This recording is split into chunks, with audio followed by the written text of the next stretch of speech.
What's going on guys? Ako nga pala si Rico at kami ang The Mambo Family. So for today's episode ay isasama namin kayo sa isa naming unit sa Lancaster, New City sa General Trias, Cavite, kung saan madalas kami nag-i-spend ng weekend para mag-banding at mag-chill. At ito rin ang kauna-unahang araw na magkakaroon kami ng Burger Day kung saan magluluto kami ng homemade na burgers, pero imbis na french fries ang ipapartner natin ay hash brown. So tara, samahan nyo kami at sama-sama tayong mag-relax at mag-chill.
So welcome guys sa aming unit dito sa Lancaster. So ito siya. Ayan. Ang kagandahan dito corner lot, so may parking. Tapos meron pang parang provision dito sa isa pang sasakyan. Dalawang unit pero ito yung amin. So malawak ang space. Tapos ang maganda dito hindi katulad sa tinitira namin ngayon, dito hindi crowded or hindi pa ganun ka crowded at hindi ganun kaingay yung mga tao, hindi katulad dun sa amin. Mamaya papakita ko sa inyo yung loob. Wala pa kasing kuryente to, so kukuha pa ako ng mga ilaw natin, yung mga camping lights natin. Pero ngayon set up muna kami, tapos luluto tayo dito ng ating burger. Yung aming gamit butane for now, pero okay lang yan ha.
Alright, so almost done na tayo sa ating setup. Ngayon naman mag-aasikaso na kami ng lulutuin. Ayun, doon kami kasi ewan ko napapansin nyo pero sobrang mahangin dito. Pero presko, yun nga lang, dahil magluluto kailangan medyo may harang para makapagluto ng maayos. Kaya ito ang aming setup for today. So eto na guys yung ating minix na giniling na gagawin nating burger patty. So ngayon gagawin natin magmo-mold ng pabilog. Tapos mamaya ipa-flat natin dun sa sa kawali, sa lulutuan. Medyo kulang pa sa harina, masyadong durog pero okay lang. Magpo-form naman yan once na medyo naluluto na siya. Okay, so naubos na natin. So ang ating nagawa ay 11 pieces na patties na yung last medyo maliit na. Pero ganito yung tsura niya. So mamaya dun sa ating pan, ipa-flat pa natin yan. Tapos si Mrs.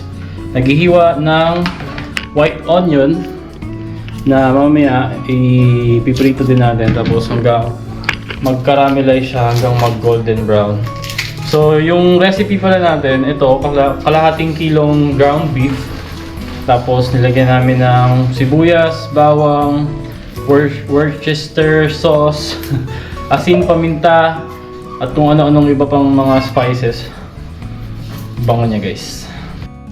Okay, so first batch, nakasalang na medyo naging tricky lang yung pagpa-flat kasi dumidikit sa ating sanse na rubber. Pero ayan, okay naman.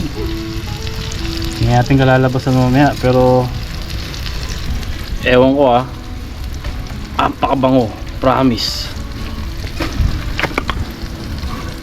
Nakatulong yung Worcester sauce sa kanyang aroma. Siyempre may garlic, may onion, may kung ano-ano pang spices. Sarap nito. Ito na guys, yung first batch ng ating patty. Medyo may nadurog na isa, pero okay lang yan. Ito pa yung iba. Andyan na rin ang ating buns. Pagkatapos maluto lahat, yun, isa-set up na natin. Tapos si Mrs. nagsasalang na ng hash brown. Sige, lagay mo lang doon, anak. Tapos yung ating caramelized white onions ay ready na rin. Yay! Yun excite na ako.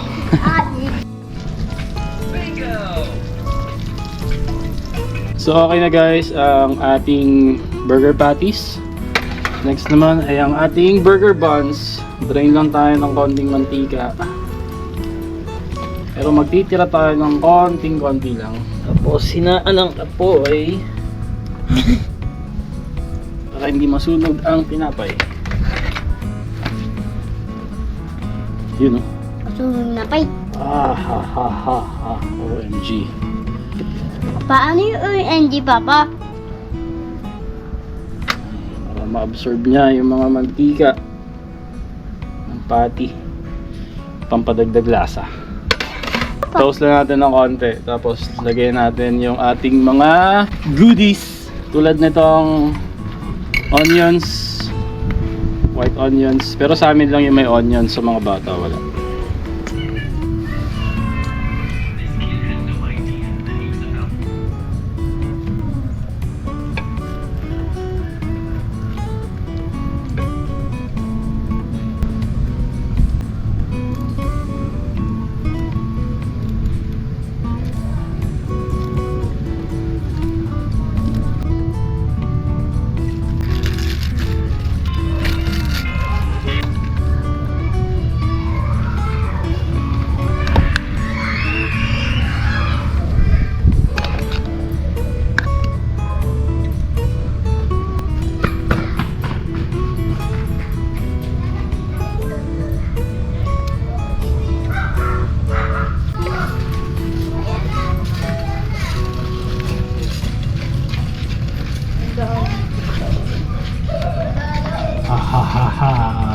Homemade burger na hindi tinipid.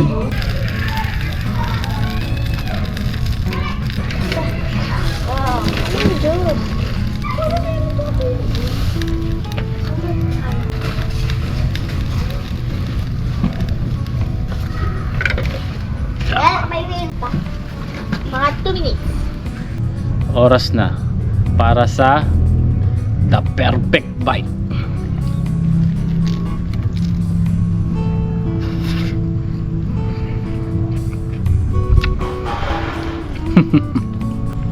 Yung hindi tinipid.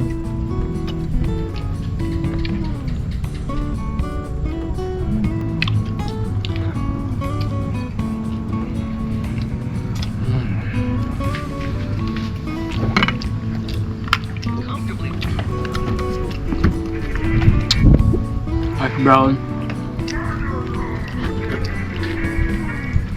Sausaw natin sa mayo and ketchup. Mamaya kang mag-cellphone. Hindi ko makangat.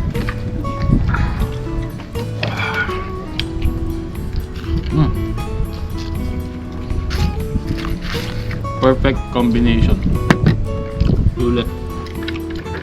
Bakit kukulay friend ko, mama? Ha? Bakit kukulay friend ko? Bakit? So, yan na lang yung natira guys sa aming mga naluto. Bali, 10 pieces yung aming nagawang burger. Tapos, 11 pieces yung patty natin. Yung isa, yung maliit na medyo nadurog. Eh, kakainin ko pa rin naman yan. Pero, ayun. Grabe, sobrang solid. Ang mas masarap talaga eh, no, kapag yung mga ganyang burger eh, homemade. Close your mouth. Kasi ikaw nagtimpla tapos hindi tinipid sa mayo, sa ketchup, cheese. Tapos perfect din naman na instead of french fries ang partner ng ating burger eh hash brown kasi mas mabilis din siyang lutuin. Sarap. Sarap, grabe, sold. Sarap burger natin, anak. Masabi mo papa, good job papa. Good job, papa. Okay. Thank you anak. Kiss papa. So ngayon naman guys, ituturo ko naman kayo dito sa aming unit. Ayan. So ito yung labas. Ito yung main door. Tapos madilim kasi wala pang kuryente dito. Pero meron naman tayong mga camping light. Medyo maraming tambak na gamit galing dun sa pinakabahay namin kasi nag-decluttering kami. So yung ibang hindi namin ginagamit doon, dito napunta. So pagpasok mo dito sa pinto, andito yung lababo. Tapos merong isang kwarto dito. Yan, nandun yung dalawa ngayon nakahiga. Minsan may time na dito kami natutulog. Nag-extension na lang kami. Pero ngayon kasi Sunday, bukas may pasok yung mga bata. Kaya uwi rin kami mamaya. So ito pala guys, itong kwarto na yan. Medyo excited ako dyan kasi yan ang magiging The Mambo Studio. O, diba? So, gagawin ko siyang sarili kong space, sarili kong room kung saan tayo makakapag-edit. So, ipa-personalize natin yan ng konti.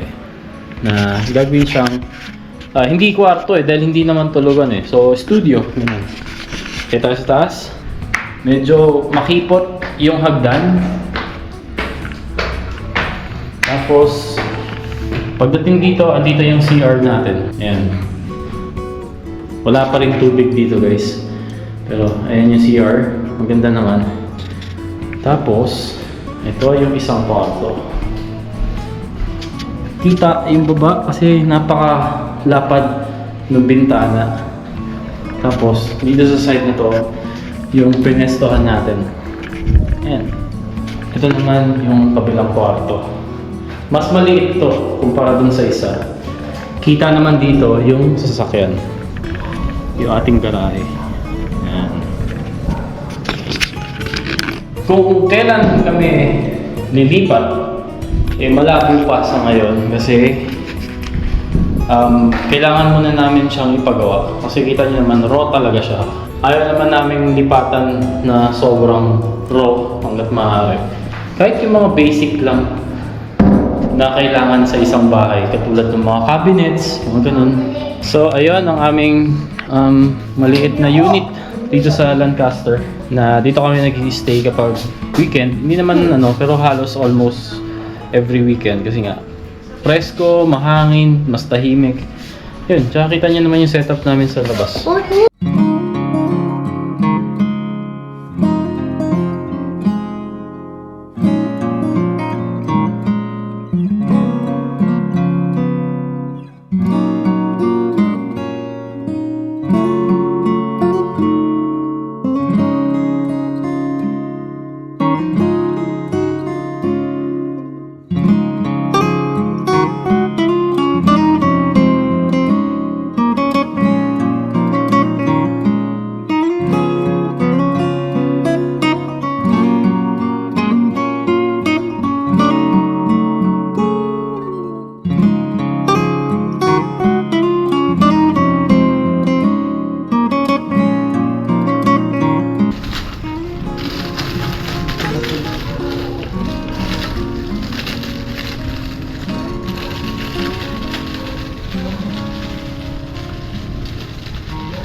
So yun nga guys, kaya minsan madalas pala gusto namin dito mag-spend ng aming weekend kasi yun, yung bata mas nakakapag-bike dito ng malaya na wala masyadong tatamaan, ganun.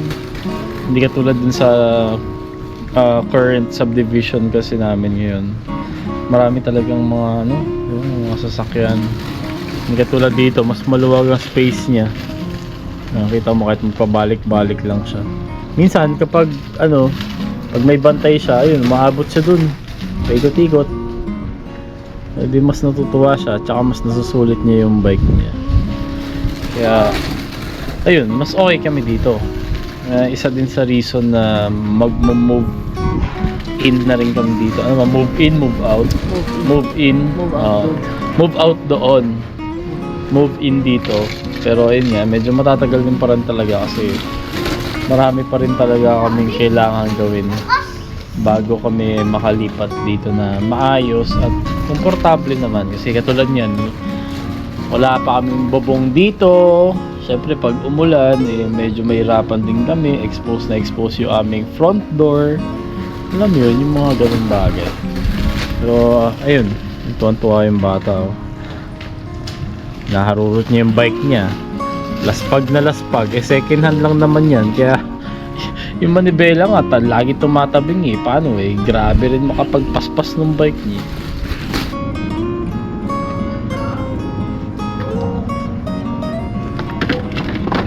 Bluetooth disconnected.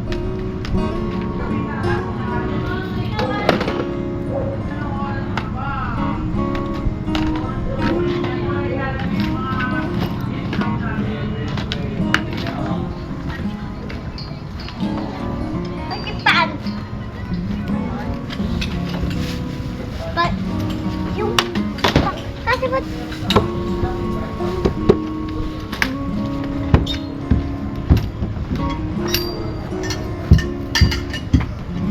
So, ayun ang naging ating burger day for today guys. Dito sa aming munting unit dito sa Lancaster. Hindi ko lang kung kita nyo, medyo madilim na kasi. Pero pauwi na kami dun sa aming bahay sa Green Estate, dun sa Malagasang.